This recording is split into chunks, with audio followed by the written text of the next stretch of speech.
Welcome everybody, it's very nice to see you. It's a very nice way to spend lunch with lots of lovely other writers, and particularly with Amanda. Thank you very much, Amanda, for being here for us today.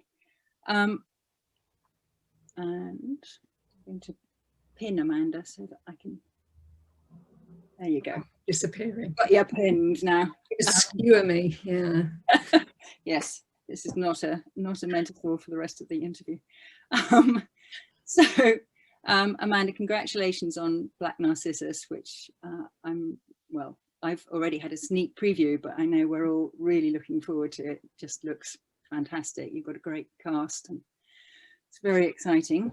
But maybe we could just kind of do a quick roundup of how you got where you are and what was the starting point. Were you working in other kinds of writing first, or did you always want to be writing in television? Where did you begin from? I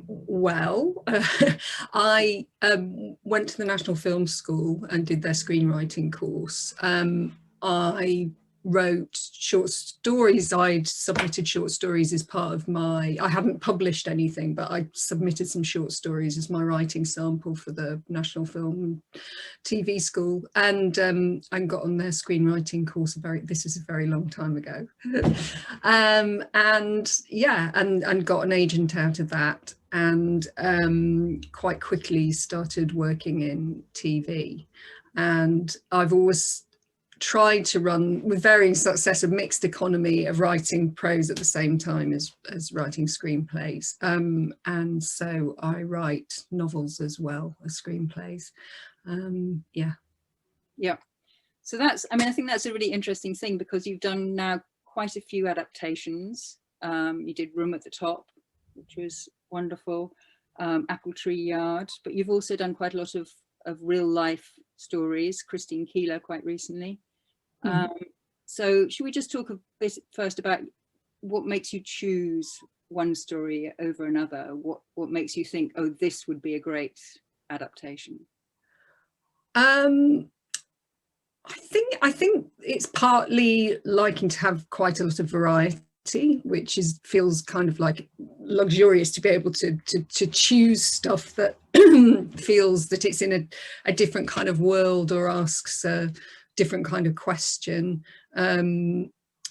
Sometimes with adaptations, it's, as with Black Narcissus, it's very much out of an admiration for the source material, and allied to that feeling that I think a lot of writers have, that it's just your spidey sense kind of tingles about, well, this is going to be fun. You start thinking about scenes that you're going to enjoy writing, or characters you're going to enjoy kind of giving voice to, and also just spending time in a particular world. And sometimes that's to do with informing yourself about an area maybe you didn't know that much about, and sometimes it's about you bringing a body of knowledge that you already have, and feeling like, oh, I can have fun with this because I feel like I can be quite kind of flexible within it. So quite a mixture, really. Yeah. And in this particular project, I'm assuming that it was the former, that you were kind of an opportunity to explore something you didn't know, or did you have a particular connection to anything in this story? No, I'm not even a Catholic. I didn't even go to a Catholic school. So and I've never been to India or Nepal. I was very, sort of fresh to the world of the book. Mm-hmm. And how did it come about? Where did the whole idea of doing, because let's just, Black Narcissus was quite a big hit novel, I think, in the late 30s, early 40s. That was probably Rumer Godden's heyday, sort of. It was actually her first book, I think. I think it was her first published novel, incredibly. I mean, it's quite, hitting it out of the park. A couple before that got published after or something, but right. Yeah. So it was published in 1939, and it was a massive bestseller at the time, and then it was famously made into the Powell and Pressburger film in 1947, came out in 1948. Yeah. Yeah. And it feels as though, just thinking of those dates, that then it was a story that had a lot of resonance, because obviously the British were leaving India in that period. And so there was a lot of kind of talk and interest and engagement with what that had meant and what it would mean to leave, and whether, you know, whether the balance was going to tip for good or ill on what we had done being there. And this is very much a story, I think, that speaks to all those issues. Absolutely. It'd be interesting to know. I'm not really aware, in reading about the reception of the film, whether that was something that was foregrounded, but it must have been. It must have just been very much current to UK audiences, particularly. Yeah. Yeah, I was struck, yeah, because I felt that the reaction to the film was much more to do with its dealing with sex and eroticism, and that perhaps it was almost taken for granted at the time, whereas now I think we look back and it seems like a critique, perhaps in a way that wasn't so apparent then. Did you feel that writing it, that it had something to say about? Because one of the questions that comes up always with any adaptation is, why this book, why now? Yeah, I thought having that distance and the context, you know, presenting itself as you've described very readily to a contemporary reader was kind of fascinating. And but obviously, talking about it now, I'm thinking, well, of course, Powell and Pressburger were always interested in empire and, you know, Life and Times of Colonel Blimp, and obviously Matter of Life and Death being set in the war. You know, they had a kind of interest in kind of British national identity. But it's certainly, the book is much more embedded in that kind of historical moment, and the kind of shifting perspectives on colonialism, really.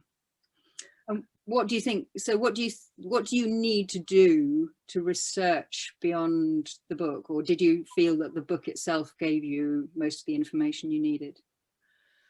I felt a lot of the challenges in the adaptation were to do with serving the book and rendering the story, you know, on screen,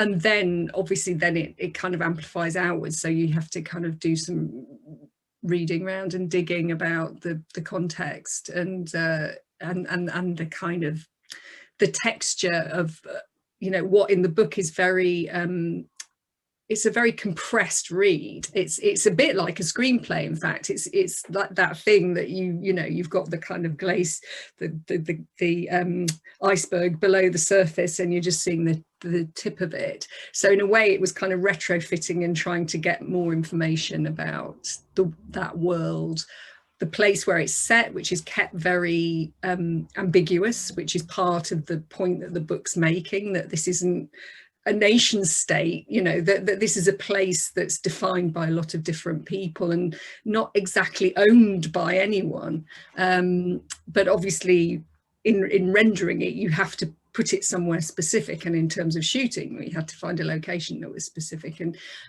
the producers decided quite early on that Nepal would be the best place to shoot exteriors, and that was always an ambition for the project, because the film famously didn't stray far beyond Pinewood, that it would try to be a more kind of expansive and, you know, could bring real locations into the world of the story.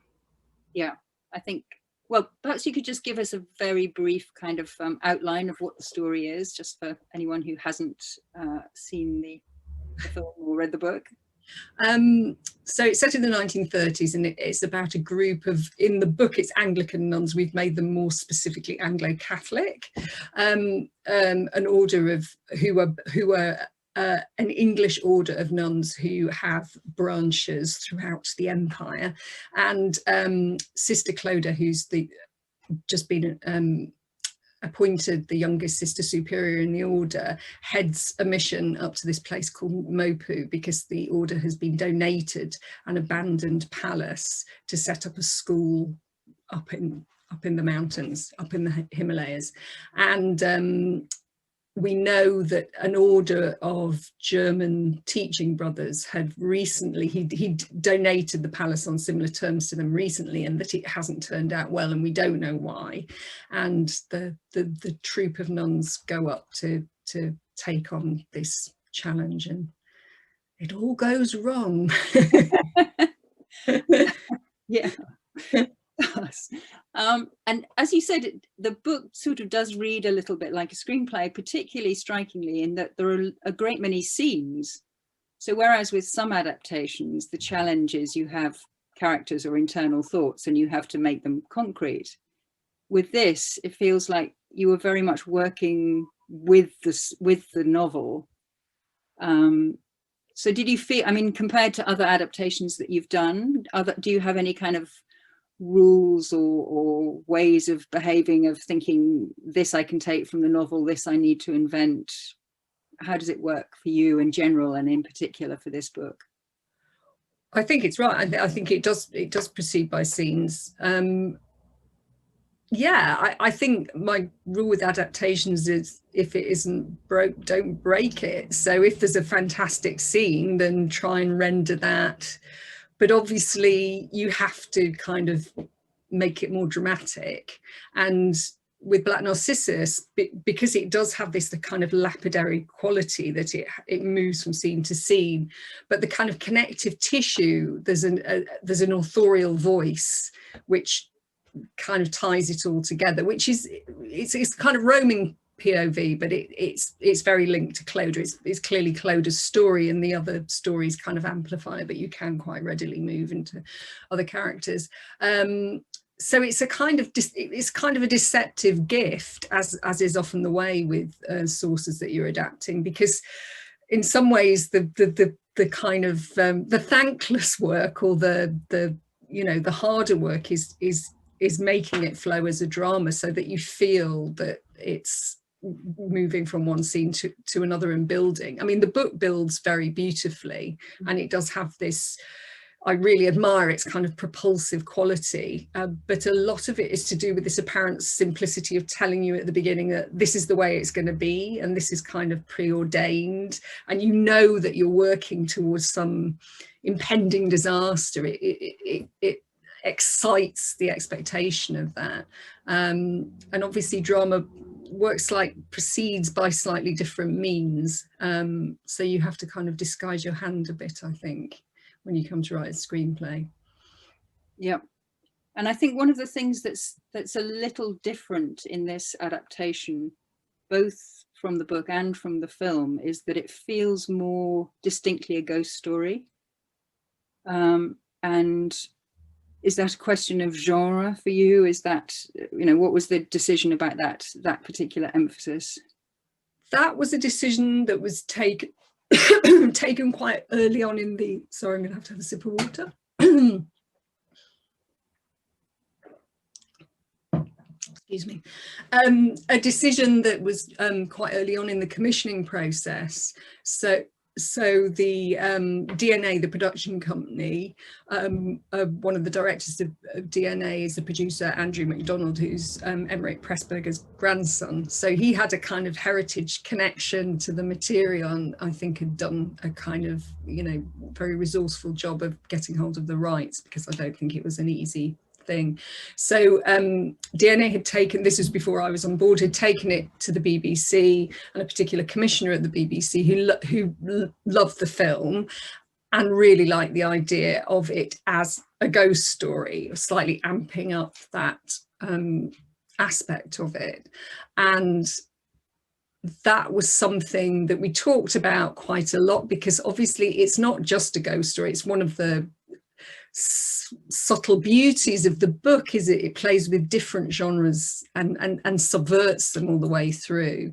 But I felt that what the ghost story stuff, front loading it with the ghost story stuff, it slightly gives you is that sense of the Gothic world and the thing that I described about the book telling you that it's all going to go wrong, and that this sort of sense of predestination kind of hurtling you towards a tragedy we don't know what it's going to be, that having the kind of ghost story thing kind of helps with that. And certainly that was something that the broadcasters were very, you know, in this noisy multi-platform world, there's very much a feeling that audiences like to know at least what they think they're getting, even if you then do something else with it further along. So announcing something quite clearly as this is the genre of this, you know, and getting people to kind of, you know, watch on, and then further down the line, maybe you start to unpick that a bit, and it's like, well, you know, actually, what kind of ghost story is it? It's not, you know, it's not just straightforwardly a ghost story, but it uses those tropes, definitely. Yeah, yeah. And I think one of the things, obviously, when you're translating from a novel, there's both the voice of the author, as you said, but there are also internal voices to the characters. So we're inside the head, particularly of Sister Ruth, who is probably the second most important character in the story, and who is on a trajectory towards madness. I don't think that's too much of a spoiler. And her internal voice in the book is really quite powerful. And I guess what's nice about a ghost story is it makes explicit what is implicit in that way. Absolutely. And there's a kind of double haunting going on in the story, which I suppose the adaptation it was a clarification in the adaptation, or a rule that came about working through the drafts, which was that Clodagh is haunted by her past and her repression of, you know, owning her past and what brought her to become a nun, whereas Ruth is haunted actually by herself and her unformed personality and her absence of a past, if you like, but so she becomes haunted by the external, which is the palace itself and the ghosts that may or may not inhabit the palace. Yeah. And I think, one of the things that I guess there's an interesting thing about how you're not only adapting a book here, but you are to some extent adapting or bearing in mind the film. And so other things that you used in the adaptation that came from the film's version rather than from the book.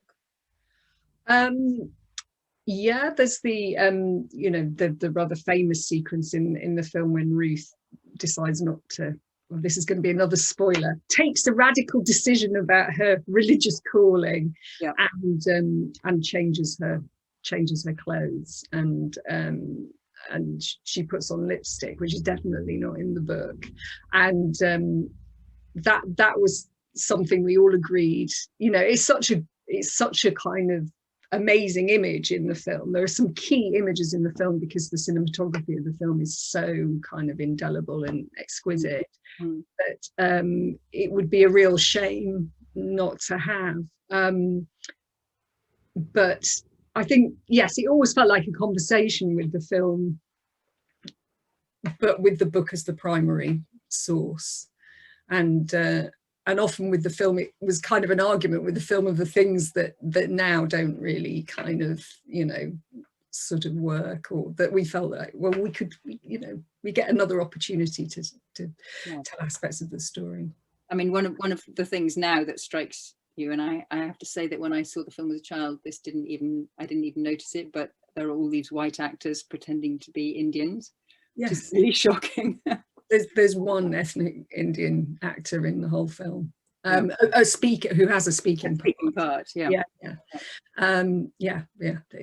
doesn't really bear much scrutiny now. Whereas I think this version is much more, it feels much more embedded in as you say, a particular locale. Yeah, and a language and the way people dress and everything else feels much more sort of thought through, perhaps, than the Orientalism that you might accuse the film of to some extent. Absolutely, the Orientalism and the fact that it was made by an all-male production team, you know, very beautifully. I mean, I do adore the film, but if you see Jean Simmons, you know, in blackface doing her erotic dance, she doesn't speak in the whole film, as can she? She literally doesn't have a voice. And Deepika, who plays Kanshi in our adaptation, you know, really noticed that. She was like, I get to speak.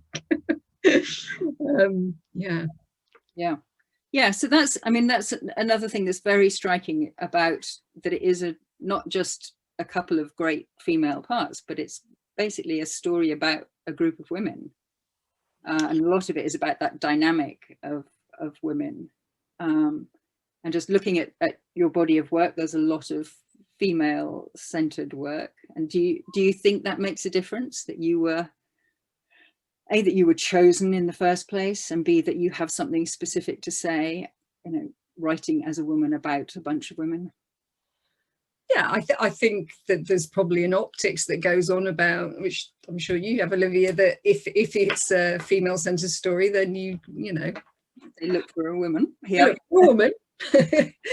But that also that each writer has a particular take on, you know, on the material. So one of the things that I responded to in the story was this idea of Clodagh as a leader, somebody who's not ready to be a leader, because she wants the status of a leader without understanding quite what it involves. And that it strikes me there aren't that many stories that are about a woman dealing with that situation. Like, basically she's a manager.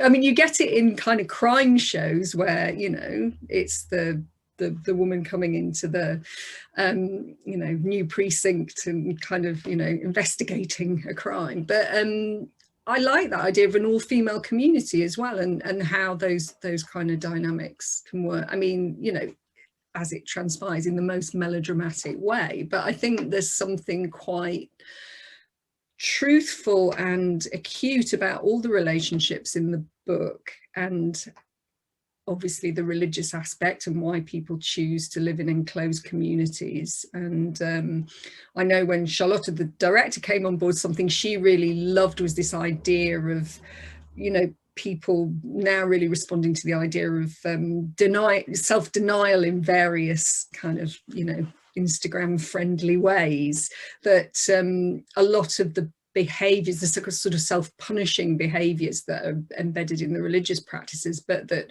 Clodagh starts to take to extremes, are behaviors that now we look at and they seem like self-harm, you know. So yeah, it's and they're setting themselves, it seems as though the story is set between an idea of India as a place of tremendous sort of physicality, sensuality, appreciation of the physical, which is sort of is partly their undoing.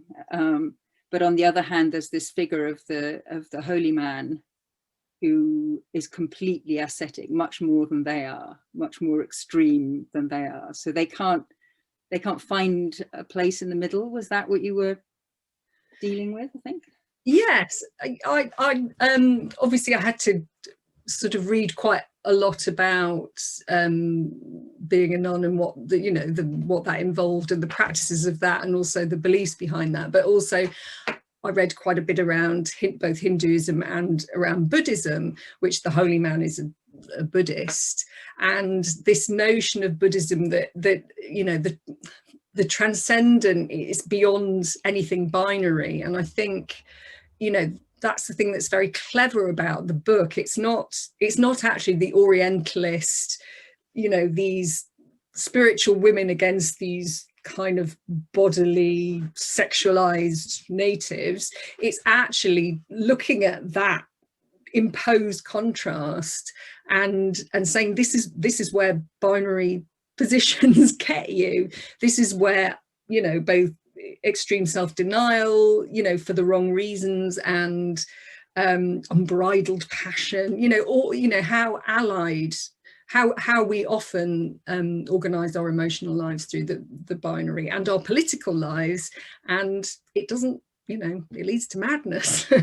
And someone's going to suffer. So there's a great, I'm not sure it's made it into the final cut, but a bit of dialogue that's in the book where Claude is talking about it's the indifference of the mountains. Like, there's a lot in the book about how the landscape affects everybody, and in the end it's the fact that it's neutral. You know, it's not, it's just, it's beautiful, but it's meaningless in the sense that it's not telling you anything about, it's not giving you a meaning. It's throwing back on you what you're imposing on it, and that's what starts to really, you know, get to everybody.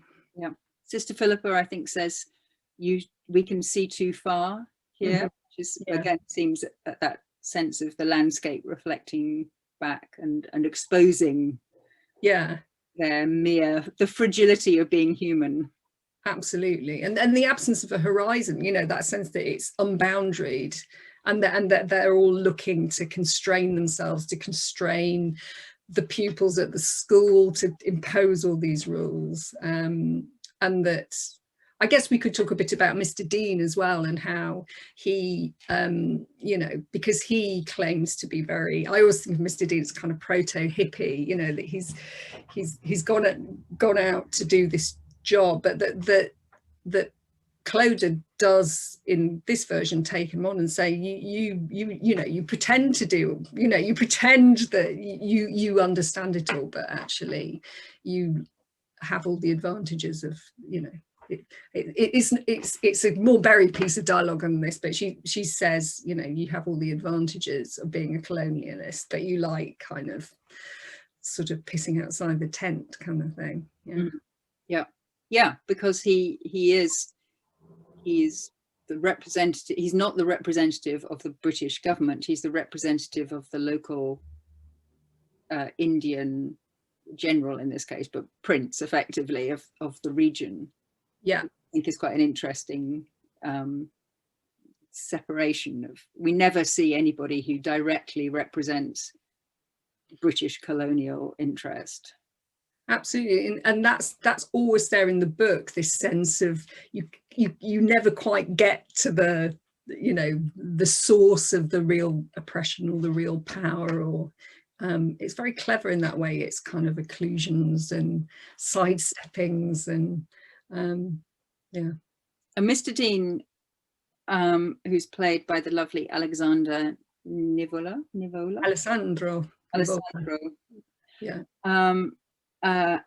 And I would say both in the book and the film, he's very obviously the sex object in the story. He's often undressed. He's like the original, you know, Chris Hemsworth taking off his shirt in every scene.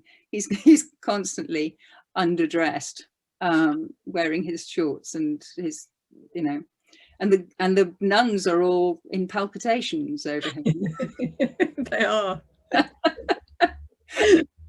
So how do you write that now? Did you kind of want to change that? Did you, what did you see his position in the story in that particular regard? Yeah, absolutely, that he should have an effect. You know, he's a desirable man, he has a disturbing effect on the nuns to various degrees, but we were all agreed early on that David Farrar's shorts were not, you know, for us maybe one of the most effective things in the film version. And also because the altitude at which the locations were, so it was never going to be a very, like, the temperature wasn't going to be high and justify him, you know, roaming around with his top off all the time. But yeah, I think Alessandro absolutely took it on, knowing that he was there, you know, at least in part to be the male eye candy. I mean, he's a more complex character than that, obviously, and he wouldn't have agreed to do it if that hadn't been the case. There is, I mean, something I really like in the book is that Clodagh can totally understand that she fancies Mr. Dean, and accept that, you know, that it's not that she doesn't know that that's what she's feeling. You know, she then, you know, can do with it what she will. Obviously the adaptation, as with the film, is, you know, becomes more of a love story, so that was something to fill in, which felt it needed to justify that longer form, that there had to be more beats of their story.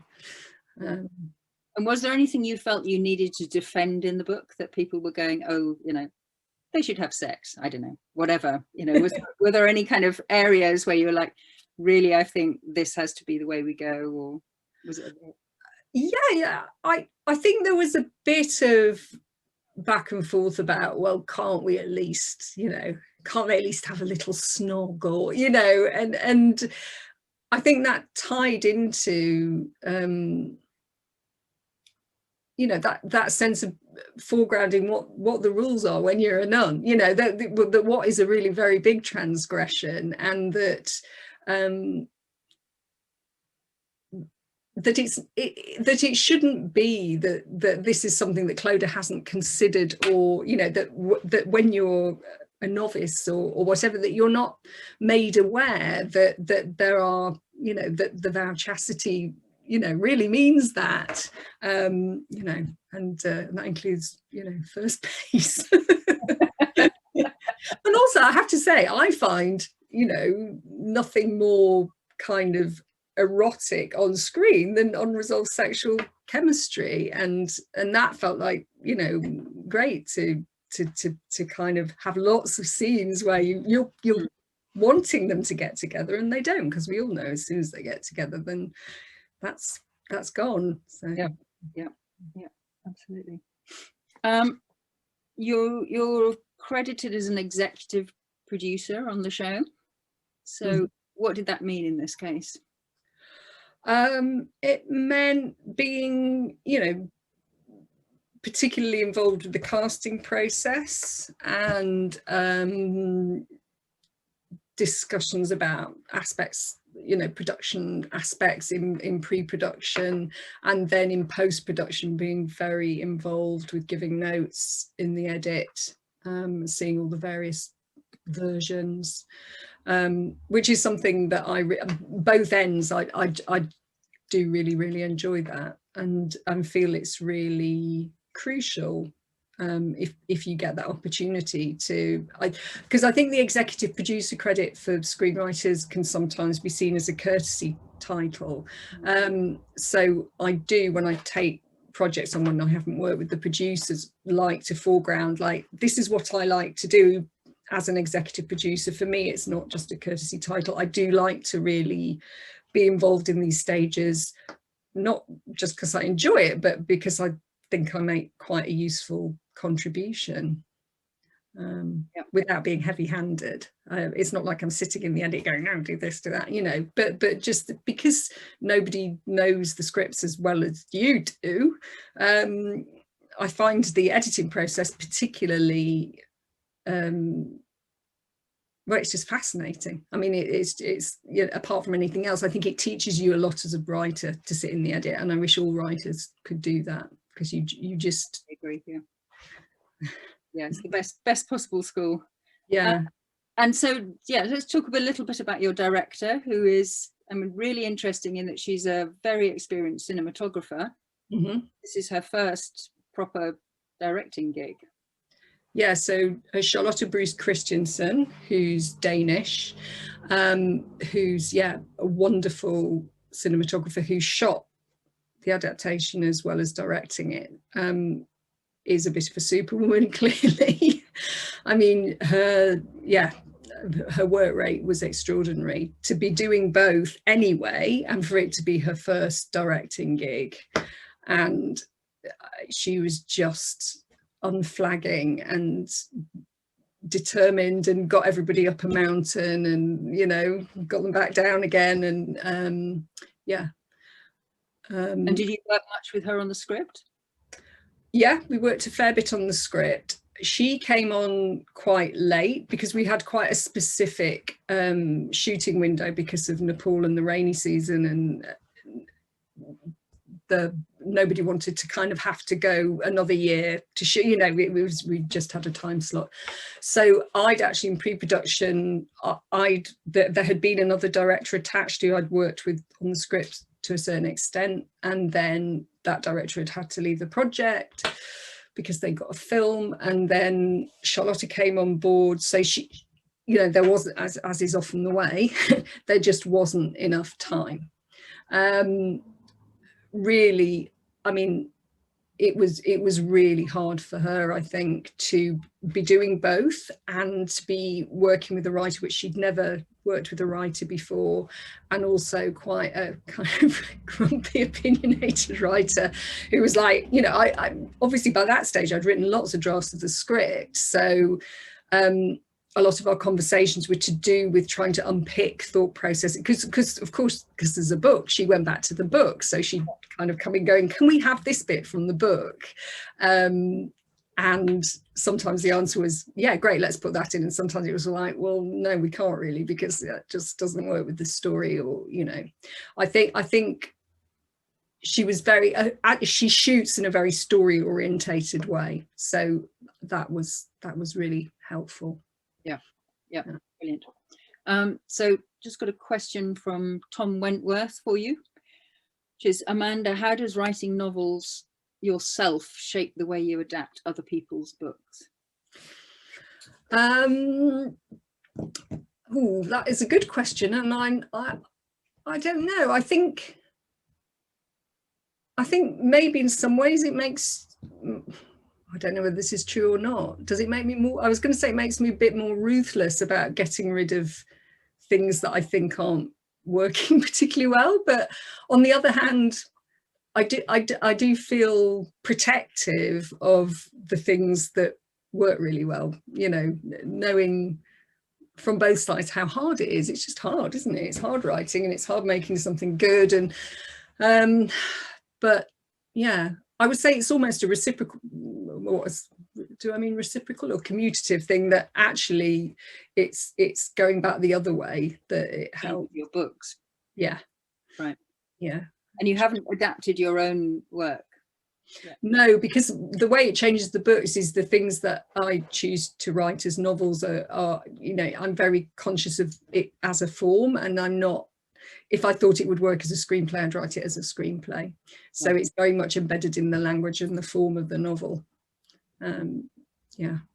Yeah, that's really interesting. So really it's changing the novels more than it's changing the screenplays. Yeah, definitely. And when I come to novels, whether it's to, you know, to read them as potential sources of adaptation or just reading them for pleasure, it seems to me it's very, I find I have much less appetite to read novels that aren't quite literary, actually. You know, because quite often I'll be reading something and thinking, why isn't this a screenplay then? Or, you know, there's a whole kind of section of books that feel like they're so readily written to be IP that then, you know, you do the next iteration by adapting them. Yeah, which is, yes, quite. It's very handy for us if they've been written like that from the point of view of adaptation. But as a reader, it's such a pleasure to read something and go, this is a completely different medium. Yeah, you can only do this in a novel, and to make it to adapt it would be to change it so completely. Yeah, and I think one of the things that's really striking about this particular adaptation is that it feels remarkably close to the book, both in particulars because of all those scenes that we discussed, but also in the spirit of it. I feel like Rumer didn't like the film, but I can't imagine she wouldn't like this adaptation. I'm sure she would have found a way. But that's very nice too, because I just revere the book. I think it's a really special book, and I would really encourage anybody to read it. It's a little slice of reading heaven, I think. So would you do another Rumer Godden adaptation? And if so, which one would you do? No, I don't think so. Yeah, having had a crack at her, I think, you know, I mean, I think there are probably lots of other of her books that would lend themselves, and yeah, famously The River was adapted by Renoir in her lifetime, which she loved that adaptation. Okay, we've got time for just a couple more questions. Was there anything in the current political climate that made you rethink anything in the book? No is the short answer, but it is odd that the, you know, it being aired now, how that sense of a community in seclusion and personalities rubbing each other up the wrong way and driving each other slightly mad has a sort of timely feeling to it. Yeah, we never realized we'd all be nuns. Yeah. But I think perhaps there's also the question of questions about the representation of different people by different people and so on. And one of the things that's perhaps striking about the book is how nuanced and thoughtful Rumer Godden is about writing about the Indian characters as well as the English characters. So perhaps that's what the question is asking. Did you have to make, you know, quite often you come across things and you suddenly go, oh, this was a great book, but here's a chunk of anti-Semitism, or... Yeah, I had that recently. I was reading The Good Companions, the J.B. Priestley book, which is quite shocking in that respect. It is, it's just like, oh, you know, extraordinary. Yeah, obviously that was a consideration, but you're right, her representation of the Indian characters is more nuanced, but there is, I think this maybe for her was a kind of class thing as well, that the servant characters you know, are less fully rendered as three-dimensional characters, and that's just something obviously you would always take into consideration. I mean, you know, just characterization, giving everybody a character basically, rather than, and can you say a little bit more about how you find the transition between writing novels and screenplays in terms of how you conceive of and think about each form? Well, as I say, if I have an idea for a book, it feels like it's very clearly an idea for a book. And yeah, and can only be rendered. I find it much harder to write novels than to write screenplays. There's just no doubt about it. But it's also very rewarding in that it feels something that's entirely personal. And that's what I mean about running a mixed economy. It feels like I'm very lucky to have the two practices, because the really enjoyable things about screenwriting are part and parcel of the least enjoyable things about screenwriting, which are to do with collaboration, and there's all the lovely aspect of that, but there's also the very often quite painful, difficult process that you go through. It's a very market-led, you know, it's a commercial, it's an industrial process, you know, to some degree, and that's not the way increasingly that I see writing novels. It's like, I would love it if they sold, you know, incredibly widely, but that's not my primary reason for doing it. So I mean, that's no small thing, not being commercially driven, or that broader sense of, you know, what is the audience for this, which you always have to ask yourself, particularly about a piece of television, but film as well, obviously. And do you also write original screenplays, or do you always do commissions from other people? No, I write original screenplays as well. Yeah. So it's not that the things, I remember Tom Stoppard saying, well, if I have a great idea, then it's a play and I hold on to it. And if somebody else comes to me with a great idea, then, you know, I'll write it for them and it's a screenplay. But right, that sounds quite tidy. It's not that easy for me, because that obviously I have ideas that are screenwriting ideas, whether for TV or film, that, you know, I think, well, no, that's, yeah, no, that, you know, that should be on the screen. It shouldn't be on a page. But, yeah. Great. Well, I think we're out of time here. somebody says, what's next? So that could be our final question. So I'm writing my next book. A lot of lockdown spent trying to wrestle that to the ground. And then I have a couple of film projects that are at the stage of hopefully being shot sometime in the nearish future when we know whether films can be shot, but nothing announceable at this stage. So, yeah, fantastic. Well, thank you very much, Amanda, and thank you very much to the Guild for hosting this, and it's very nice to see everybody. I'm going to hand it back to Kate Glasspool, I think now, who's going to do whatever tidying up she needs to do and put us to bed. Thank you very much. Yes, indeed. And everybody else who sent questions in, thanks, Olivia. That was really fun to talk about it. Yes, thank you both. That was a very stimulating session, indeed. And we have recorded this, and so if anybody wants to refer to it again or recommend it, please do so. It'll be on our YouTube channel shortly. And keep an eye open for our events in the new year. We've got quite a stack coming up, so I'm not going to give anything away right now. And if you've enjoyed today's session and you're not a member of the Guild, you'd like to find out more about us, please do have a look on our website.